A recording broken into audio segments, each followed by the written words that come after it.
Next up, we're going to talk about some of the green cards. First up is Super Saiyan Gotenks, another golden oldie. It's very much in the same vein as the Vegeta and the O's Power Trunks we are just talking about. Very easy to drop this guy on your turn 4 or so and still remain safe and draw a card. It's not the best thing, but it is more playable now than I feel like it has been in the past. You need to keep safe in order to not die in this format. And you only really need to stick one big guy and just keep turning it sideways and protecting your life to win. Because most people aren't really playing hard removal right now. They're just trying to play I kill you cards. So Super Saiyan Gotenks, when your opponent's not just playing cards that are single target removal or sweepers, he's just going to be huge and be, demand an answer through actual, comboing as opposed to just hard removal. Next up, Android 17 as a leader. A lot of people are not really hyped about playing Cell Chain because they feel like it dies too quickly to aggressive based strategies. I feel like 17 is actually in a much better spot than I originally gave him credit. First off, the ability to reduce androids makes it so that this deck can just play a very android-centric game and just play a bunch of 2-drop 20Ks and just pressure that way for the game. This is like the original OG aggro deck that just kept taking a ton of extra attacks. So, it's still got that strategy. It's still valid being able to just jam in there with 20K crits and restanding with Twin Brother and Twin Sister. But it also has a number of really great features as well. Obviously, it awakens quick. So with cards like the Newfound Power Go On and your opponent just inherently wanting to play aggressive, you're going to get the flip really quickly, and you're going to draw a lot of cards compared to other Android leaders.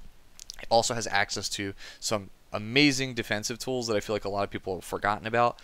Energy Guard Android 17 is basically a 2-drop 20K blocker that's going to restand. So this card is, for 2 energy, is a sizable body that can push past Apes, and then it's going to restand at the end of the turn to protect your life total and demand some kind of answer to get it off the board. And obviously, if it somehow sticks around, it's just reusable. You're just going to get a lot of value the more of these guys you can stick. Green originally also didn't have a card like Kawaii Keymaster. Green was only really relegated to Tien Shinhan, so having access to a 1-cost card that can create a body and still protect your life total is absolutely fantastic. And as we've been talking about also in this video, free blockers are important. Destined Deed Krillin is also another free blocker. So if you really want to play a green-based aggro strategy or a Cell Chain deck, I do recommend that you try using androids. I actually think they're a little bit better than most people are giving them credit. So, moving on, let's talk about Namekians. The Namekian cards, for the most part, aren't that good in the set, but these 2 cards on your screen right here are absolute all-stars and amazing standouts. Nail the Namekian Ace. I cannot stress to you guys just how good this card is. It doesn't seem like it's that good at first until you realize this card is just a better version of Sister Attack Kale, which was already a heavily played card competitively. You simply just need one other card in play besides Nail and the Namekian Ace, and he's just going to draw you cards and pressure life totals pretty freely every single turn.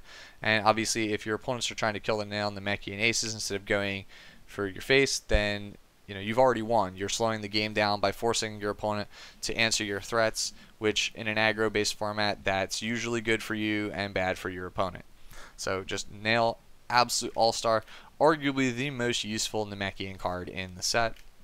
Next up is Kami's Power Piccolo, another card which I feel like it's a sin that this card is, like, at the time of this video, 75 cents. This card is monstrous. If this card was printed in set 2 or set 3, I feel like many of you guys would call it completely broken and would demand that the card gets banned, or or something like that. A 4-drop barrier double strike that once per turn kills anything for free if you have at least one other character in play is just downright insanity. The fact that this card, like I said, is so cheap is just, it blows my mind.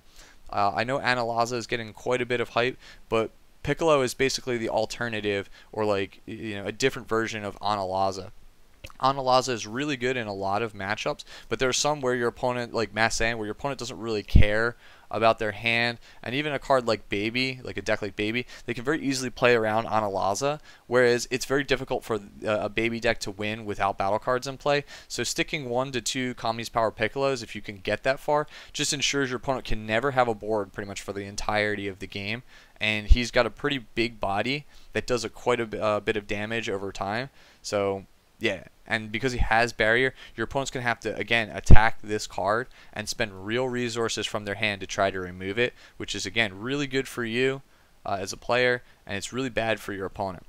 I know a lot of people are really not sure about trying to play these 4 and 5 cost cards in this format, but you just have to look at it like this. He is basically energy with upside. He's already going to be a green energy for the cards you want to play. He's a 0 cost 5k combo. He's never dead in your hand. If you could somehow weather the storm and stick this guy, and even if it's just him, you can overwhelm cards like Mira or Time Patrol Trunks or the new Supreme Kai very easily in a deck to generate the second body for no additional mana that gets you a free kill every single turn.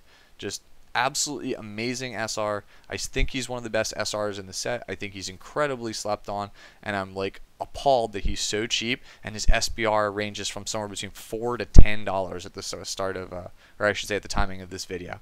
It's just mind-blowing. So next up, we're going to talk about some yellow cards. Another golden oldie leader. Here you go, guys. It's Galactic Emperor. He's really strong in this format. I'm really surprised no one, except for maybe a couple people I see on Facebook, maybe like 1 or 2, are actually giving this guy a whirl. I know Deflect is a thing, but not many people are playing the Deflect cards, so Cold Bloodlust isn't exactly dead right now. I know that Shugesh is kind of like, you know, on the back burner. People are unsure about playing yellow. The only real reason to not try to play yellow right now is if you're really that afraid of Haru Haru plus Flute. But Galactic Emperor has always just been a defensive powerhouse because he can protect his battle cards, and he has amazing synergy with cards that restand, such as Android 16. And then in this set, obviously, Intensifying Power Trunks and Newfound Power Gohan are all the rage. They're just great cards in general. And one of Galactic Emperor's big weaknesses compared to other yellow leaders is that he couldn't self-awaken. So by playing 1 energy and using his effect to restand the Intensifying Power Trunks or the Newfound Power Gohan every single turn is going to basically ensure that you will awaken in a timely fashion. So your opponent can't lock you out or set up a kill board. So they're going to basically have to play against you like they would any other leader without that drawback. And then you still have access to some of the most powerful cards in the game because you're yellow. And Galactic Emperor has always facilitated great aggressive strategies, even at the start of the game's inception with red-yellow aggro with Saiyan Kaba and things like that. He's very strong. I encourage you guys to try to build with him. Really powerful card. Next up is Ginny Janae. I don't know how you say it, but Ginny Family of Justice. Another free blocker. I see a lot of the Trunks Storm decks and, you know, Universe 7 combo Gohan decks that are trying to play this Bardock, the SS3 Ape decks playing Bardock, not playing this card. You should be playing this card. Your 1-drop Bardock already does a ton of things. You have 4 0-cost cards that fetch the Bardock, so there's almost no time at all where you're not going to be able to drop this card as a free blocker to protect your life. Again, it's just a theme throughout this video. Free blockers save lives. Play them. Next up is Deadly Golden Great Ape Son Goku. So the swap decks are relatively popular, but I seem to see this card absent in quite a lot of them. If you somehow manage to make it decently far with the swap base deck, which in itself is pretty impressive, like I said, if you can get that far with Crusher Balls and Nimbuses, you're largely obviously going to be playing a mono yellow deck. If you have, you know, can cheat one of these guys into play on turns 3 or 4, and it somehow sticks around, you can just basically kill your opponent on the untap. For those guys who don't know, you can pay 1 yellow to swap 5 with this card. This card itself is also swap 5, so you can literally play this card. You can't search itself, obviously, but you can search something else, attack with it, no, don't combo with it, pay 1 yellow, swap into another copy of itself, get another 5k card out of your deck to combo with, attack again. You know, you can do whatever you want with your combo, pay another yellow, return this one to hand, play the original one, search another card. So it's basically just an infinite loop. As long as you have a yellow energy, you're just going to be able to keep pressuring your opponent's life total for 25k single strike over and over and over again. And if you're blue-yellow with Senzu Bean, Unyielding Trunks, you're going to be able to just keep doing it. And it's very possible, if one of these guys sticks around or gets down early enough, that you can get, you know, somewhere in the realm of 4 to 8 attack triggers with this card in one turn.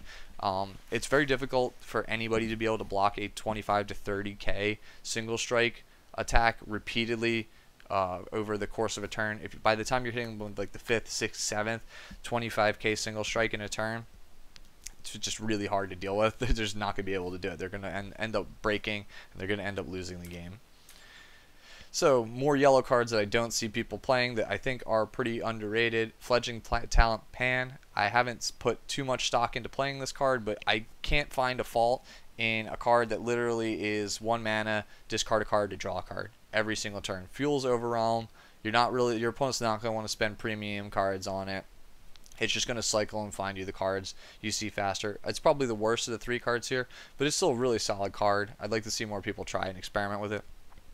Ox King Dad at Heart. Obviously, when it was shown, everybody was really hyped about its synergy with Universe 11. But this card is actually a very key card in the format, I feel like. Most people are playing green right now to try and stop Bardock players from doing shenanigans on the first turn or 2 in the game. So imagine, you know, how bad they're going to feel game 2 when you side in a suite of Ox Kings and drop this card first, then proceed to drop Bardock, and they realize at that point, oh, I can't full power energy to stop his entire line of play. A really strong card for that purpose. Full power energy is so powerful right now because it stops people from trying to do these turn 2 and turn 3 kill strategies. Ox King basically makes it so that they have to go through another hurdle to stop you from killing them in the first 3 turns. Explorer Bulma. Anybody who's watched any of my games with me and Matt already knows how good this card is. It doesn't seem like much, but this card is basically youthful Bulma that you can't play until you get to 3 energy. And in some cases it's better because you're basically able to pay any energy for it. You can pay a yellow and like say 2 blue and untap your yellow and your blue, so you effectively played a blue energy for this card, and it's going to draw you a card anyways, just like Youthful Bulma. Whereas Youthful Bulma is a 1k, this is a 10k, which makes it so that this card can actually pressure you know, those leaders that stay on 10k and don't want to awaken on your turn because they want to try and get the double turn, so to speak, with their untapped 2. This card's great for pressuring them. Just really fantastic card. Great in aggressive decks, great in control decks. I expect this card to see a bit more play than people are giving it credit. And then finally, arguably the best card in this entire video that no one is playing, and I probably shouldn't give this away, is Caring Mother Vidal. This card is a monster. This card is absolutely insane. So for those of you guys who are like, hey, you know, the Trunks deck isn't going to be good until Gen Con, or until after Gen Con, because Goten isn't legal, we can't get the cards until August. Well, what if I told you that this card literally does most of the same things that Goten does, and at the same time does not? So Goten, obviously you can play Bardock, take a life, swap into Goten, attack with Goten, get the attack trigger, look at the top 3 for an extra card. You know, great. Everybody already knows you can do all that. Well, this is basically a Goku's Lineage card that you can swap into with Bardock, and granted, it can't attack. It does present you with the same amount of card advantage that Goten would. You can simply switch this card to rest mode, pick Videl herself, make her a 10k in rest mode, and then draw a card. So that's obviously very strong, and in some cases, like I said, this is better than Goten, because nothing is scarier than when your opponent drops a Scientist Fu, draws 2 cards, and then manages to loop 4 to 6 Videl triggers to make that Scientist Fu like a 50k, and that presents a very difficult challenge for a lot of players to block that may or may not have you know, negates in their hand. I've played against this card, and they've had, you know, 4 Videl triggers, each spaced out across 4 different attackers to make it very difficult for me to negate and block. This card in tandem with Goten is going to make probably the best deck in the format post Goten's release. But for right now, if you are playing a Bardock deck, an 8 base deck, a Storm deck, whatever, you should play this card. If for nothing else, then it makes your Bardock a draw 2, and it is searchable off of Successor. This card is very good. Pick up your foils now, boys and girls. And then finally, we'll move on to the black cards. So, Obviously, everybody already knew that the Dash Bardock was probably the best one of the Dash packs. I think we can all agree on that. And then obviously SS3 Bardock Power Unleashed was a great sideboard for Apes in previous formats. That still holds true. In fact, I'd argue it is actually main deckable right now as opposed to a sideboard strategy. Desperate Onslaught Bardock is already a pretty decent card for an aggro based deck that's trying to kill you quick. It does everything you want it to do. It's hard to block, it's big, it's got critical. On top of that, I find that most people are now playing a lot of free blockers, and they're trying to play very hard. They're very hard trying to defend their life. Yeah, cannot speak. But yeah, so you get it. They're trying to protect their life right now. So having a card that comes down where if you can't win the first 4 turns, you can play this on 5, get rid of all those free blockers, and proceed to pressure for a game is very, very strong in the current format. So I definitely think he has a place. Again, also good players are trying to force the game to go long and will protect their life total. So having a card that basically is a board wipe to reset all of their defenses to 0 and present some kind of threat that must be answered in the next turn or two, really good. Again, also a lot of people still aren't trying to attack Mass Saiyan and awaken him because he's very scary at low life. So the fear of tapping out for this guy is not as high as it normally would be in previous formats. So again, I expect this card to see quite a bit of play. If you don't already have it and you are playing Mass Saiyan, I recommend that you do pick up some. Next up is Supreme Kai of Time, Light's Guide, and Dark Temptation Toa. These are TP4 cards. A lot of people don't think that the TP4 cards are quite good. Supreme Kai of Time, Light's Guide is actually a pretty solid card, especially since a lot of people are trying to play blue and red leaders right now. It replaces itself. It's another attack body for pretty cheap overrealm, and it makes your leader hard to block. It's particularly useful for a leader like Hirudegarn, where he's going to, usually your opponent will flip quicker, and you're still going to stay on your front side so you can try and get more value out of the ditch a card draw too. So being able to make your leader a 15k right there is pretty useful, and it does replace itself. Not the best card, but it is a card that I feel like people are underrating, and it has some uses and there are some applications for it. Dark Temptation Toa is obviously a much better and more exciting card. It's just a strictly better version of Mira if you're playing a green or yellow leader. Obviously Mira is already good because it's cheap. 15k, your opponent negs a card. This is the exact same card, only if you're a green or yellow leader, you basically get a free pump. I think it's one of the better TP4 cards, and in those leaders, it's going to basically either replace Mira or you're going to play it alongside that.